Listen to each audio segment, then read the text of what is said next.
I met a gypsy.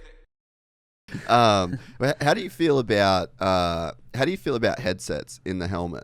Like if you had like a race control, like not necessarily two-way communication so that you could speak back, but how would you feel about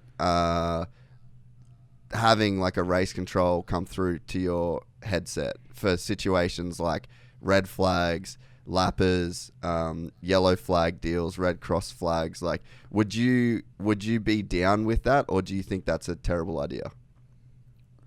I'm not totally against it. I've ridden with a headset before. In 2019, when I rode for Troy Lee, and that summer, Troy himself was working with one of the companies that makes those headsets for dual-way communication with the mechanic. And I tried it a little bit at a practice track, and it was pretty early on in it, and it was a little bit distracting for me. But, you know, I think pretty much every other form of racing does have communication, especially F1. But it would be, I think there'd be a lot of stuff to have to happen for us to learn how to use it and for it to be used properly. But I'm not totally against it. Like, I think it could be really beneficial for us. But it's just like, I can't say it's tough either because of the noise and stuff like that, because I'm sure it's not quiet driving a Formula One car or a NASCAR. Yeah. But yeah, I think that that's something that could be, you know, tapped into for sure. Like, as long as everyone has access to it, you know, as long as every rider, every privateer, everyone has an earpiece and has access to communication, whether it's to the mechanics, whether it's to an AMA official, race control saying what's going on the track. But then it's also something that's like, you know, if it's like, okay, there's a yellow flag on rhythm 3, like, and you're on the other side of the track and you're listening to all kinds of stuff going on, it'd just be, I'm not sure how it would work, but I think it potentially could.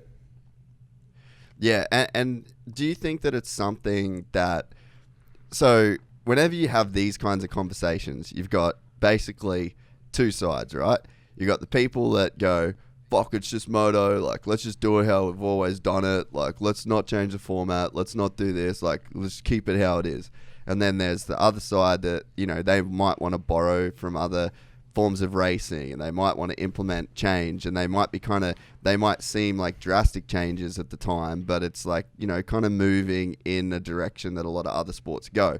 As a rider, like, do you think that you and most other riders would be open to things that would make it safer and more, I guess, just more clear too? You know, like, even, you know, getting penalties, or can this guy race, or even, you know, so like let's say you go to Atlanta too, and you've got that crash, and everyone's on the start line going like, what the fuck, can he even race? And then you get race control come through and be like, hey, this race control rule book says Cameron Mcadoo is allowed to re-enter the race. We'll be going to this, and then the gate drops in fucking whatever. You know, it's just like, do you think riders would be open to like making these kinds of changes? I think so, personally, as a rider. I believe in things evolving. Like, you know, I do understand some of the old school guys and being, you know, like the core aspect of our racing and stuff like that. But also, to be a top level sport as we are, you have to evolve. I think you have to evolve with times. Our bikes have evolved. Like, yeah. I guarantee you that if you go look at the difference in the, you know, the 450 or the 252 stroke that RC was winning on, or McGrath, and you go look at, you know, one of our factory Cowies right now, there's a big difference. There's a lot going on. Yeah. Like, yeah, there's been a lot of evolution just since I turned pro, and I'm still early in my pro career. But, yeah, I think that I don't see any reason, you know, why not to evolve. I think even like little things like the metal starting gate, I like the metal starting gate. I like it. I like watching the GPs with it, and I think that it'd be cool to have it for outdoors.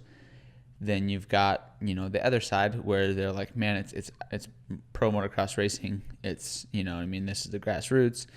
We start on dirt, and I understand that too. So like, my personal opinion, I'm not a type of person, I guess, who I have my one way of thinking, and like you can't, like I can understand, and I can kind of like, I get where people are coming from in other aspects. Like I don't think that my way is, or it's my way or the highway. Like I try to do my best not to be that way. So, but I definitely do think that I'm not against us doing new things, trying new things. You know, like they tried the Triple Crown format a couple of years ago. I know. I think that no, it wasn't last year. Yeah, 2019 might have been the last year they did Triple Crown. I think. Yeah. Yeah, and that was like that was cool for the fans for sure. As a rider, it was different for sure. I think probably more of the guys didn't like it than did, but like if you think about it, they got to watch the best 20 guys on 250s and the best 20 guys on 450s go at it 6 times in one night, and every time of those 6 times counted just as much. Like they went at it for 6 wins, and they got to watch, you know, them start from scratch and battle it out. That's pretty cool as a fan. You know, I think that they decided maybe by safety and a few different things that they went back away from it, but it was cool to see them trying some new stuff, you know? So yeah, I think that, like I said, I think hopefully they have the right people in place and to make those decisions and like change. Yeah. With times. Hey, bring this up a little bit closer again. Yeah, just bring it. Yeah. Because I mean, the cornerstone of Formula One is rule change. You know, like that's how they keep it so that it's not the same people winning every time. It's not the same for the fans. It's new storylines to follow. And I mean, we can't go requesting changes to the bikes every year. Like, oh, well, you've got to run a 230 this year instead of a 250. Like, you know, I don't think that's the move. But I think, yeah, in terms of formats and in terms of, you know, like rider communication, like, I mean, I think that even just from a content perspective, dude, like every single weekend I'll listen to Ricciardo's on board and I'll listen to Verstappen's on board. Like, it's fucking cool. You can get this crazy insight into the sport, you know, and then that creates more storylines for people to talk about and shows more of people's personalities. So I really think that, you know, we probably shouldn't be so scared to change the rules and so scared to like keep it fresh and change and force riders to change. Like, you guys are doing the same schedule, the same motos, the same everything. And, you know, you see a dude like Dunge retire at 25, 26 and Villapoto, it's the same thing. It's like, you get in the grind and then you do it for 10 years and then you're done.